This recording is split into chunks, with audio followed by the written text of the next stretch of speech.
राधे राधे दोस्तों। आज हम आपको सुनाएंगे एक रिक्शा वाले की बहुत ही अच्छी कहानी। भगवान जब देता है तो छप्पड़ फाड़ कर देता है, और कहते हैं ना कि समय से पहले और नसीब से ज़्यादा किसी को कुछ नहीं मिलता। दोस्तों, आज हम आपको एक रिक्शे वाले की बहुत ही अच्छी कहानी सुनाएंगे। अगर आप हमारे चैनल पर नए हैं तो प्लीज़ हमारे चैनल को लाइक करें, सब्सक्राइब करें और शेयर करें। एक रिक्शा वाला था। वह दिन रात रिक्शा चलाता और अपने परिवार का गुजारा करता था, लेकिन उसे दारू पीने की भी बहुत लत थी। जो कमाता उससे आधा वह दारू में उड़ा देता था। एक दिन वह दारू पीकर, और एक दीवार थी ऊंची सी, उसके पास झाड़ियां फैली हुई थी, उधर दारू पीकर अपने आराम से रिक्शे के ऊपर पड़ा था कि इस तरफ कोई ज्यादा आता जाता नहीं था, इसलिए रिक्शा वाला आराम से सो सकता था। रात के करीब यही कोई 10 बजे होंगे। कुछ भारी सी चीज अचानक से गिरी तो रिक्शा वाला चौंक कर बैठ गया और गालियां बकने लगा, क्योंकि उसने जो उसकी नींद में खलल पड़ गया था और जो दारू के वो नशे में था। गालियां देने लगा और इधर उधर देखने लगा, लेकिन उसे कोई भी दिखाई नहीं दे रहा था। तभी उसने देखा, थोड़ी देर में दीवार के उस पार से कुछ बोरे फेंके जा रहे थे। हल्की सी रोशनी में उसे कुछ साफ तो दिखाई नहीं दे रहा था। वो झाड़ियों में घुस गया, यह देखने की इन बोरों को यहाँ क्यों गिराया जा रहा है, क्योंकि बोरों को देखकर उसका माथा ठनक गया था। उसने एक बोरे को टटोल कर देखा। पहले तो उसे कुछ शक हुआ, फिर ध्यान से देखने पर और छूने के बाद उसे समझते हुए देर नहीं लगी कि उन बोरों में क्या है। वह बेहोश होते होते बचा और कहने लगा, हे भगवान, मान गया हूं, तू है। आज तो मुझे विश्वास हो गया कि भगवान है। कि कौन बोलता है कि भगवान नहीं है? भगवान है।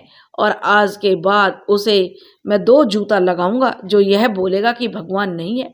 और उसने झटपट 2 बोरे रिक्शे पर लाद लिए और अपने घर पहुंच गया।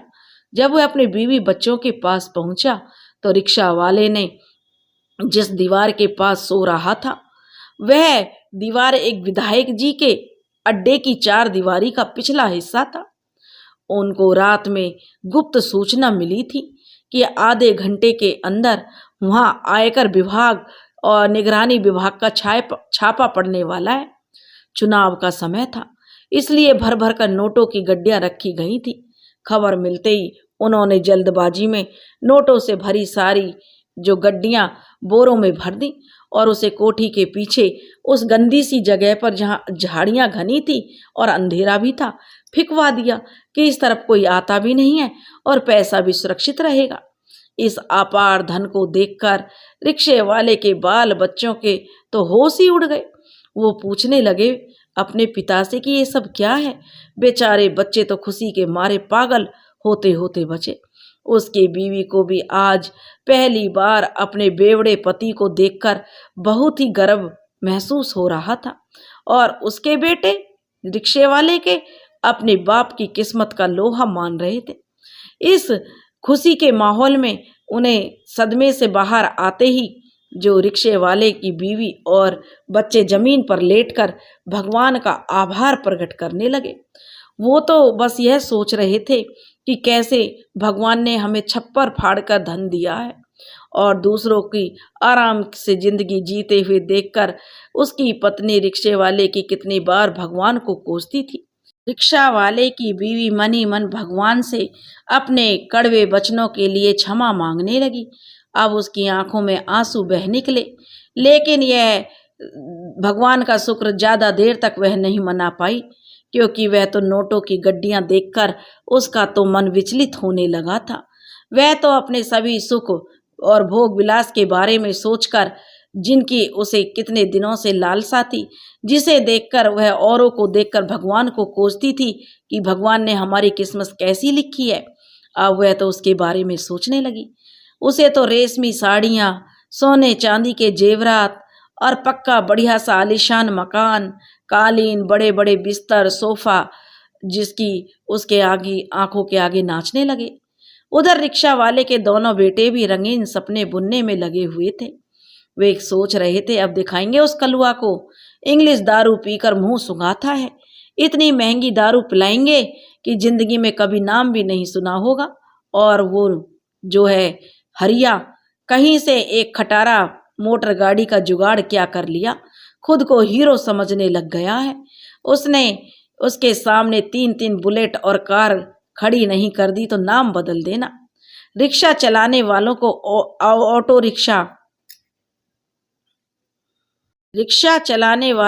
ऑटो रिक्शा खरीद कर देंगे और कहेंगे लो भाई चलाओ और अपना पेट पालो, लेकिन महीने के 10,000 हमें देने पड़ेंगे। सौदा मंजूर हो तो बोलो, नहीं तो निकलो। ऑटो रिक्शा चलाने के लिए लोग भरे पड़े हैं। यह धंधा जम जाएगा तो फिर क्या कहना। और जब पैसे होंगे तो लड़कियों की भी लाइन लग जाएगी। चमेली मुझे लड़कियों से घिरी देखकर जल भुन जाएगी और कांति तो मुझे दौड़ा दौड़ा कर चप्पल से मारेगी। कसम से पैसे आ गए तो क्या हुआ, शादी तो उसी से करेंगे। रिक्शे वाला अपने बीवी बच्चों की बचकानी बातों से बड़ा आनंदित हो रहा था। आखिर यह उसी की तो कृपा है कि वह पैसे लेकर कहीं दूर नहीं भाग कर गया। वह चाहता तो कहीं जाकर अकेले में मजे कर सकता था, लेकिन जिन्होंने जिनके साथ जिंदगी को बिताया है उन्हें भला वह कैसे छोड़ जाए। उसके नसीब के जोर से उसके परिवार वालों का सपना पूरा हो रहा था। इसलिए रिक्शे वाले के चेहरे पर खुशी देखकर और अपने परिवार को खुशी देखकर रिक्शे वाले को बड़ी संतुष्टि मिल रही थी और उसे सुख की अनुभूति हो रही थी। उसके चेहरे पर तरह तरह के भाव आ रहे थे, जैसे किसी पति के चेहरे पर पत्नी के हाथों से अपनी ऊपरी कमाई देते वक्त होता है। रिक्शा वाला धैर्यवान था, दुनिया के कड़वे अनुभवों से परिचित था। अपने बीवी बच्चों की बातों को उसने अनदेखा करके उनसे वो पैसे सुरक्षित ढंग से घर के अंदर एक खड्डा बनाकर गाड़ दिए और ऊपर से मिट्टी डालकर उसे गोबर से लीप दिया। और उसकी पत्नी और बेटे वो पैसे खर्च करना चाहते थे, लेकिन रिक्शा वाला मना कर देता। यह उन्हें कुछ दिन रुकने को कहकर टालता रहा। इतने पैसे होते हुए भी रिक्शे वाले का परिवार गरीबी में जी रहा था। उन्हें गरीबी में जीना अब अखरने लगा था। रिक्शे वाला कहने लगा, हमें यूं अय्यासी करते देखकर लोगों को शक होगा, कहीं किसी ने बात बढ़ा दी और पुलिस आ गई तो सब गुड़ गोबर एक हो जाएगा। पैसे तो हाथ से जाएंगे ही, कहीं जेल में भी ना पिसना पड़ जाए। हर दिन इस विषय पर जो उसके परिवार में बहस होने लगी। एक दिन रिक्शे वाले ने उन्हें धीरज धरने को कहा और कुछ दिन बाद रिक्शा वाले ने अपनी खटिया उस खड्डे के ऊपर डाल दी और हमेशा वह वहीं पड़ा रहता। रिक्शा वाला अब काम पर कम ही जाता था, बिना दारू पिए जल्दी घर आ जाता और खाट पर पड़ा रहता। वह खुद को किसी खजाने के रक्षक से कम नहीं समझता था। उसके बीवी बच्चों को अब शक हुआ कि कहीं बुढ़े को पैसों से लगाव तो नहीं हो गया, इन पैसों में किसी ऊपरी हवा का कब्जा तो नहीं है। वे ललचाई नजरों से जो रिक्शे वाले की खाट के नीचे जमीन को देखते रहते। धीरे धीरे करके 1 साल बीत गया, सारे पैसे वहीं दबे पड़े थे। रिक्शा वाला ही जानता है कि कैसे उसने अपनी बीवी और बेटों को उस खड्डे से दूर रखा था और किस तरह हर दिन उसको यह राज सीने में दबाए रखने के लिए मनाता रहा था। इधर उसकी बीवी और बेटे ही जानते हैं कि किस तरह उन्होंने खुद को यह बात किसी से नहीं कहने के लिए रोके रखा था। वह मन में ठान चुका था। रिक्शा वाला साल भर उसने अकेले ही पूरी योजना बनाई थी कि कैसे क्या करना है जिससे किसी को कोई शक ना हो। सबसे बड़ी दिक्कत तो यह थी पैसे की खपत करना। कोई पूछ ले कि इतना पैसा कहाँ से आया है भैया, तो उसका वाजिब और विश्वास होने लायक जवाब तैयार होना चाहिए। रिक्शा वाला बड़ा फूंक फूंक कर कदम रख रहा था। इस शहर में रहना अब उसे खतरे से खाली नहीं लग रहा था। यहाँ पकड़वाने का पूरा चांस था और लोग जानते भी थे और एक दूसरे उसे देखकर जलने वाले भी बहुत थे। वह दूसरी जगह बसने का इरादा करने लगा। एक दिन उसने बड़ी सावधानी से वह खड्डा खोदा और एक बोरे में से आधे पैसे निकाले। ये पैसे उसने अपनी पत्नी और बच्चों को देकर कहा कि वे यहाँ से एक दूसरे प्रदेश में जाएं, और किसी आदमी से रिक्शा वाले ने उन्हें मिलने को कहा। बच्चे कहने लगे, कौन है ये सूरज सिंह? तब उसकी पत्नी ने भी पूछा, बताइए कौन है ये? तब रिक्शा वाला कहने लगा, वह एक ठेकेदार है, वही हमें वहाँ एक बड़ा घर दिलाएगा, लेकिन वहाँ पहुँचते ही सबसे पहले अपना रूप बदलना। तुम वहाँ जाकर अच्छे अच्छे कपड़े जूते लेना और किसी नामी होटल में ठहरना। 3-4 दिन बाद मैं भी वहाँ आ जाऊँगा। कोई पूछे तो बता देना हम खानदानी रईस हैं, जमीन जायदाद बेचकर अब नए शहर में रहने के लिए आए हैं। रिक्शा वाले ने अपनी पत्नी और बच्चों को समझाया और कहा कि उनका दिमाग देखकर उसके बेटे भौचक्के रह गए कि पिताजी ने क्या उम्दा योजना बनाई है, क्योंकि उनका बाप सही है और उनका बाप है कि बड़े बेटे ने उससे कहा, क्योंकि उनका बाप जो उनके बारे में अच्छा ही सोचेगा। बड़े बेटे ने पूछा, पिताजी अगर कोई पूछ ले नए शहर में क्यों बसने आ गए हो तो क्या कहेंगे? तब रिक्शे वाले ने कहा, कह देना हमारा एक जवान भाई आंखों के सामने गुजर गया, उसके बिना वो जगह अब जो मन नहीं लगता, बिल्कुल हमें उसकी याद बहुत आती है और कब्रिस्तान जैसी जगह लगती है। रिक्शा वाले ने जवाब दिया तो उसका बेटा कहने लगा, लेकिन पिताजी कांति का क्या होगा? उसे छोड़कर मैं नहीं जा सकता। उसके छोटे बेटे की बात अभी पूरी भी नहीं हुई थी कि बड़ा बेटा बोल उठा, अरे नहीं तो क्या, हम भी तो चमेली को छोड़कर नहीं जाएंगे, उसको अपने साथ लेकर जाएंगे। और समझा इन दोनों को। रिक्शा वाला अपनी पत्नी से बोला, देख इन नालायकों को, और इन्हें समझा इन्हें बड़ा प्यार मोहब्बत का नशा चढ़ गया है। तो सच सच बताओ रे मूर्खों, कहीं तुम दोनों ने उन लड़कियों के आगे सब कुछ बोल तो नहीं दिया? तब जो रिक्शा वाले के बेटे बोले, नहीं कुछ नहीं बताया है, आप हमें इतना मूर्ख मत समझो। तब रिक्शा वाला बोला, तो फिर मूर्खों जैसी बातें भी मत करो, उनको साथ ले जाओगे तो बात बिगड़ सकती है बेटे। और दोनों में फिर कुछ कानाफूसी नहीं हुई। और रिक्शा वाला बोला, अगर हम पकड़े गए तो फिर क्या होगा? तो छोटा बेटा बोला, लेकिन मैं कांति को छोड़कर कहीं नहीं जाऊंगा, उसने तो ऐलान कर दिया। तो रिक्शा वाला बोला, ठीक है तो रहो यहीं फटे हाल, एक भी पैसा मैं तुमको नहीं दूंगा, सारा हिस्सा तुम्हारे बड़े भाई को दे दूंगा। यहाँ इस शहर में किसी को भी पता चल गया तो समझो सब गया। छोटा बेटा बाप की यह बातें सुनकर सकते में पड़ गया, क्योंकि वह गरीबी की मार झेल चुका था और गरीबी से तंग आ चुका था। अब वह अमीर बनने का उसे मौका मिला था तो वह किसी सूरत में भी उसे छोड़ नहीं सकता था। उसने तुरंत अपने बड़े भाई को देखते हुए कहा, नहीं फिर छोड़ो, इसे पहले जाकर जो कहीं ठिकाना देखते हैं। वह अपने बड़े भाई से बोला, मैं इन लड़कियों के चक्कर में नहीं पड़ूंगा, चलो पहले कहीं चल के ठिकाना देखते हैं, फिर किसी दिन आकर उन्हें बिना कुछ बताए यहाँ से ले जाएंगे, कह देंगे कि कोई फैक्ट्री में हमारी नौकरी लग गई है। हाँ ये हुआ ना जबरदस्त बात। बड़ा बेटा बोल पड़ा, मतलब तुम दोनों फिर भी उन लड़कियों को नहीं छोड़ रहे हो?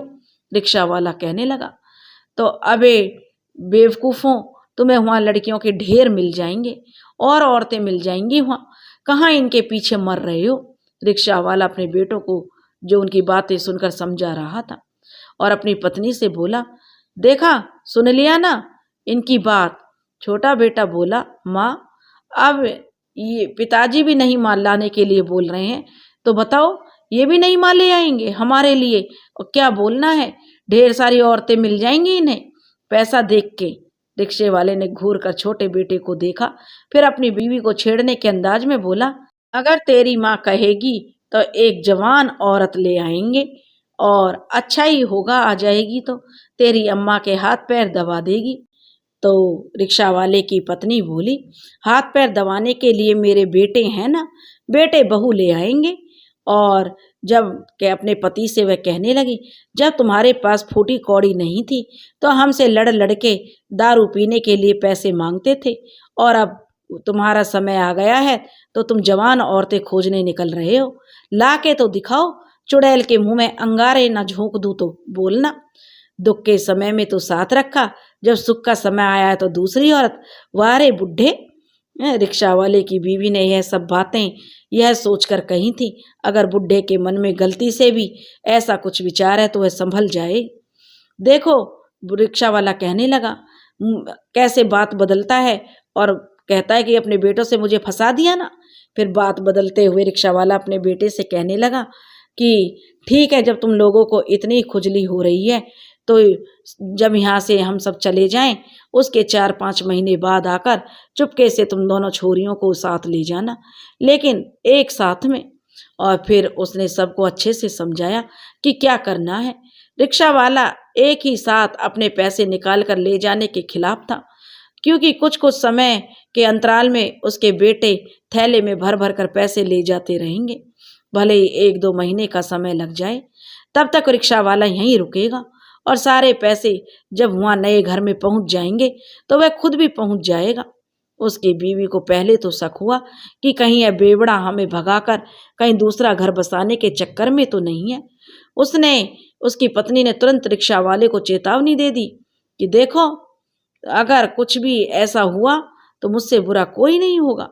रिक्शा वाले को बीवी की बात सुनकर गुस्सा तो खूब आया, लेकिन इन पैसों से अब उसे उदार और समझदार बना दिया था। उसने बेटों के सर पर हाथ रखकर कसम खाई और चूल्हे में मौजूद अग्निदेव को हाजिर नाजिर मानकर रिक्शे वाले ने कसम खाई, सारी देवी देवताओं के नाम लिए।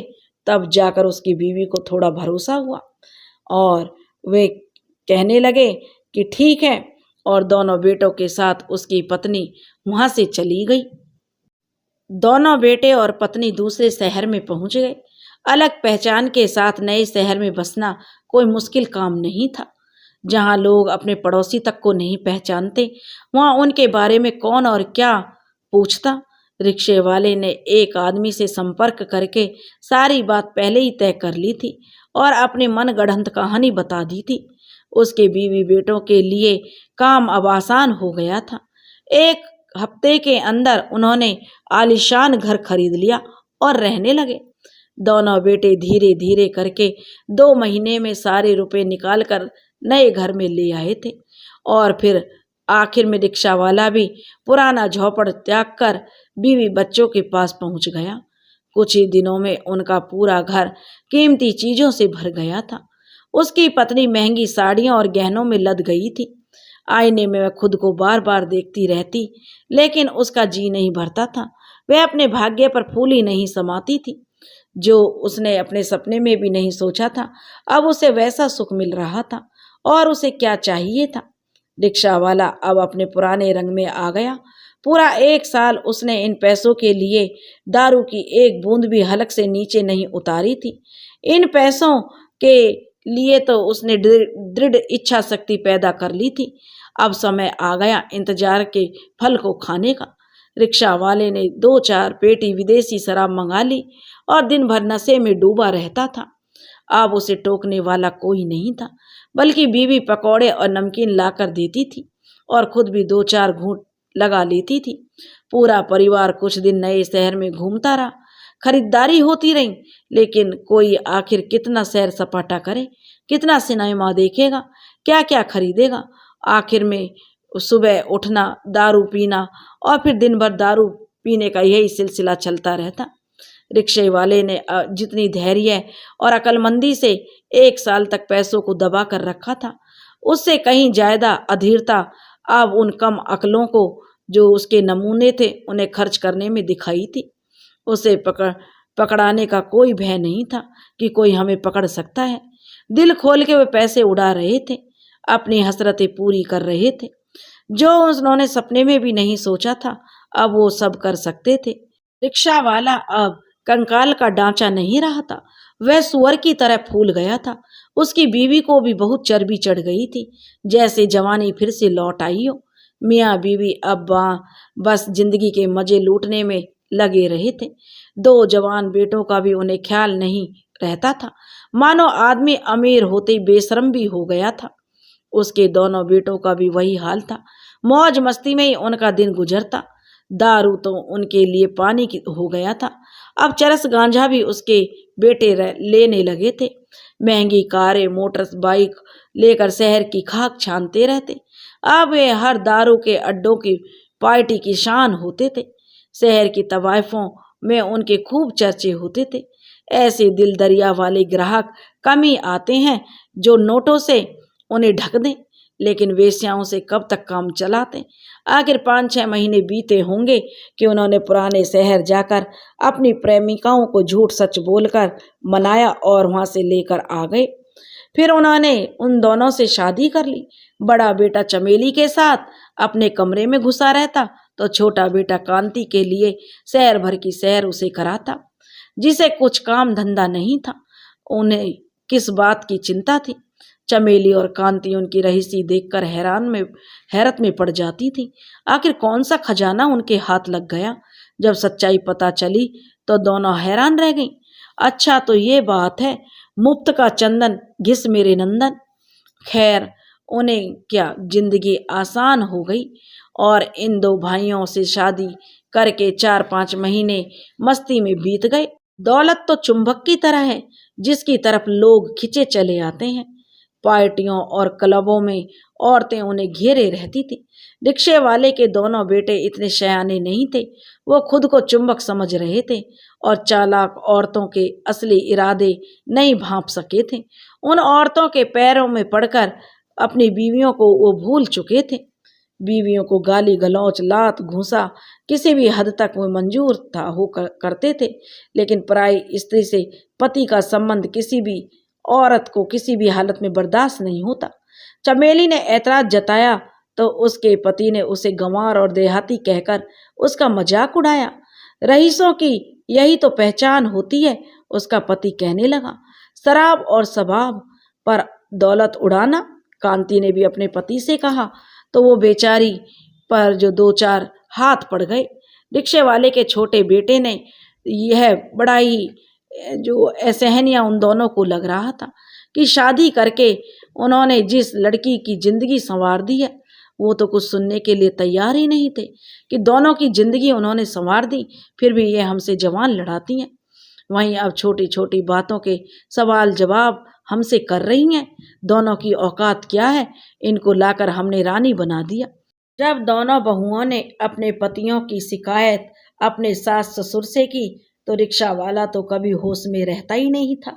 उसने सुना तो कहने लगा, इन पैसों से मुझे जो ऐश करना था तो ये मेरे बेटे कर रहे हैं और मैं यहीं इस बुढ़िया के साथ मर रहा हूँ। यही दोनों का अच्छा है। मेरे बेटे मेरे पैसे पर ऐश कर रहे हैं, बीवी तो है ही, बाहर भी मौज हो रही है। रिक्शे वाले की पत्नी बेचारी कुछ नहीं बोली। उसने तो बस इतना कहा कि बहुओं से कि हम क्या बोलें, ये तुम लोगों की अपनी बात है, उन दोनों को तुम ही लोग समझाओ। अब तुम माँ बनने वाली हो और सब्र से काम लो।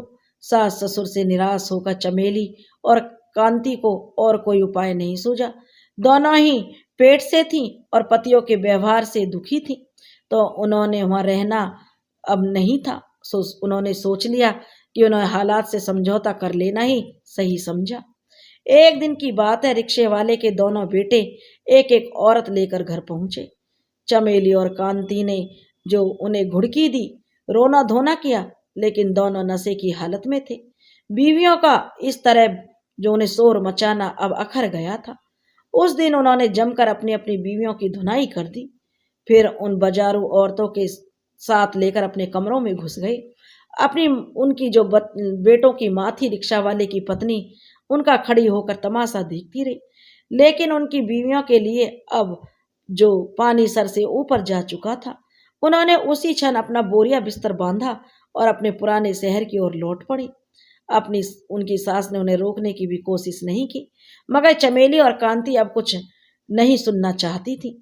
धन संपत्ति कमाने में जितनी मेहनत मशक्कत लगती है, उतना ही अगर खर्च करने में लगता तो कोई कंगाल नहीं होता।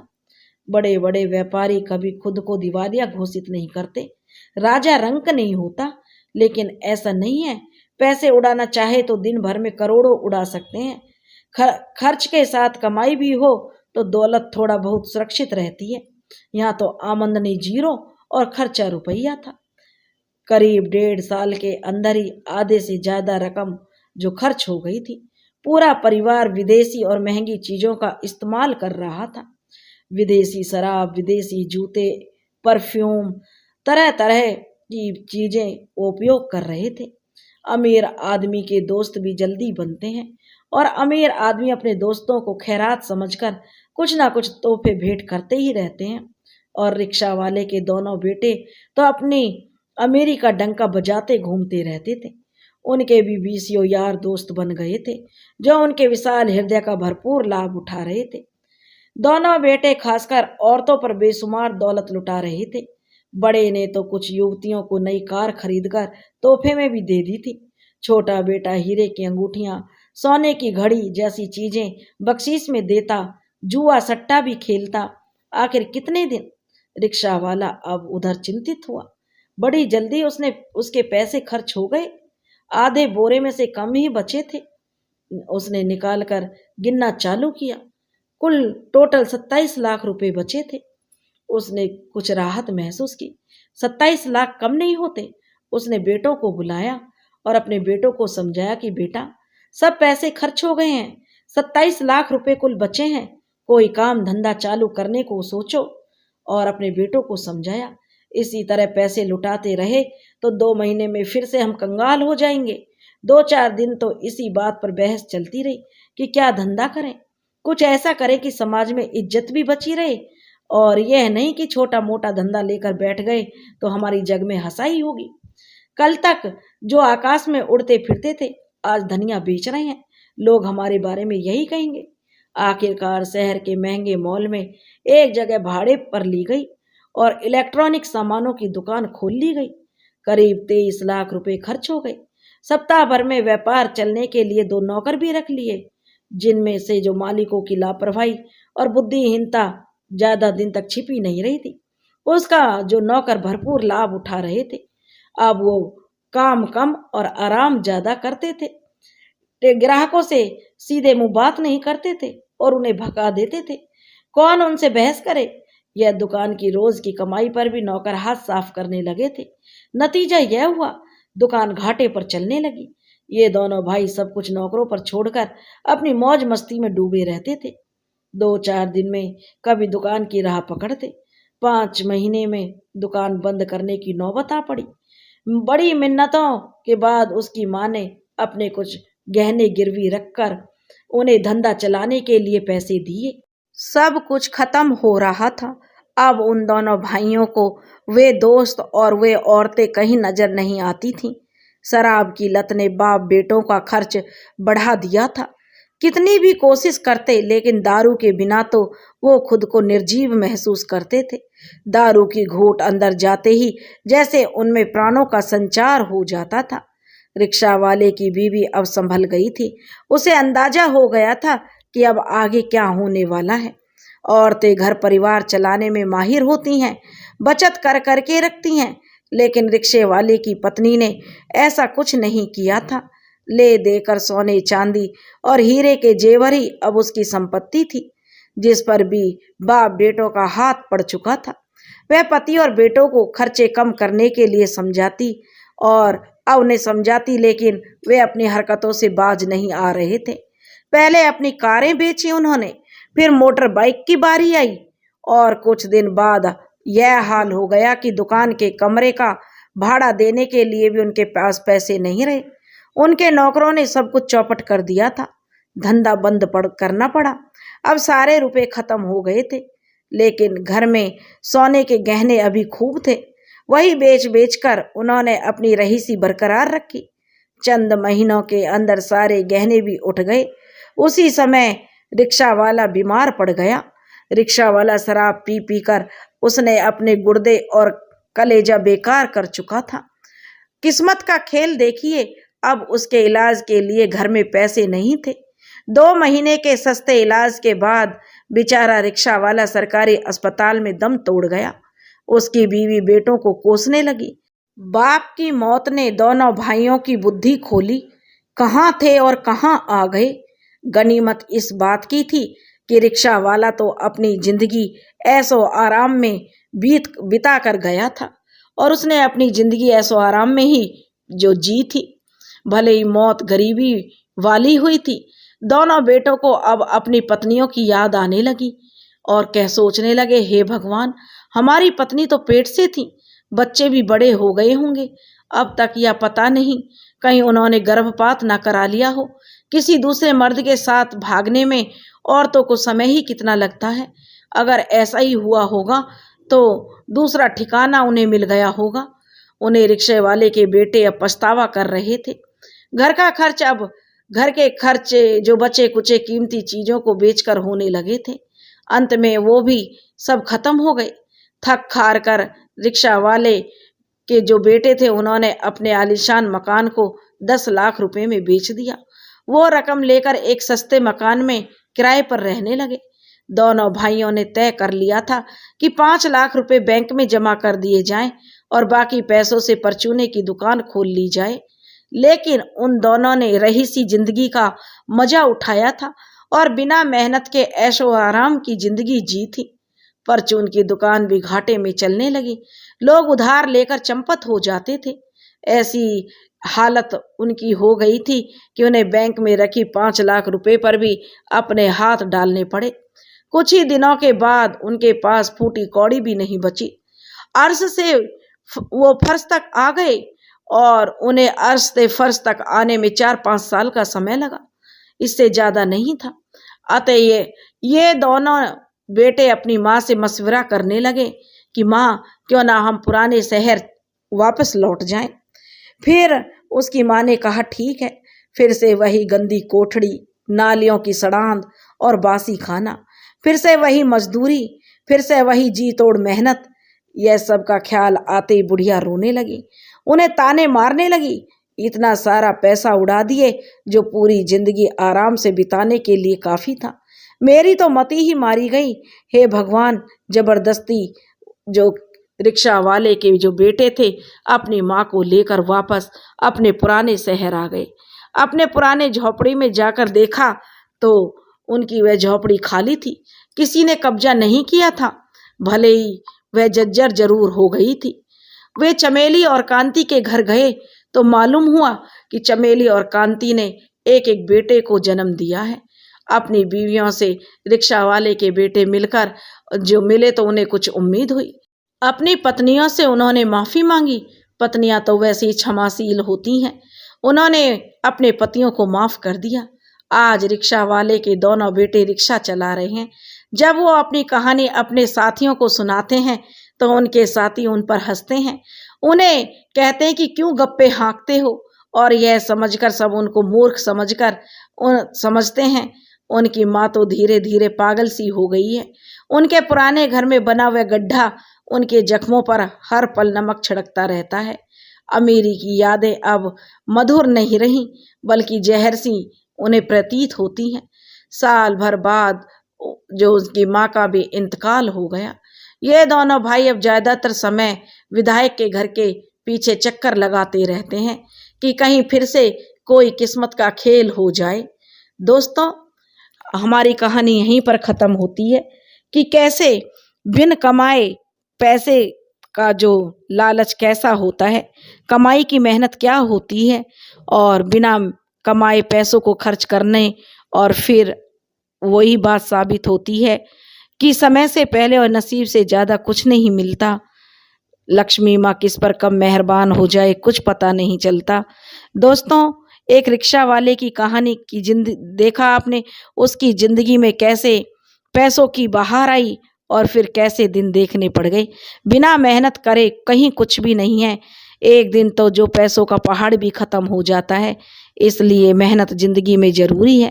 अगर दोस्तों आपको हमारी कहानी पसंद आई हो तो प्लीज़ हमारे चैनल को लाइक करें, सब्सक्राइब करें और शेयर करें। राधे राधे।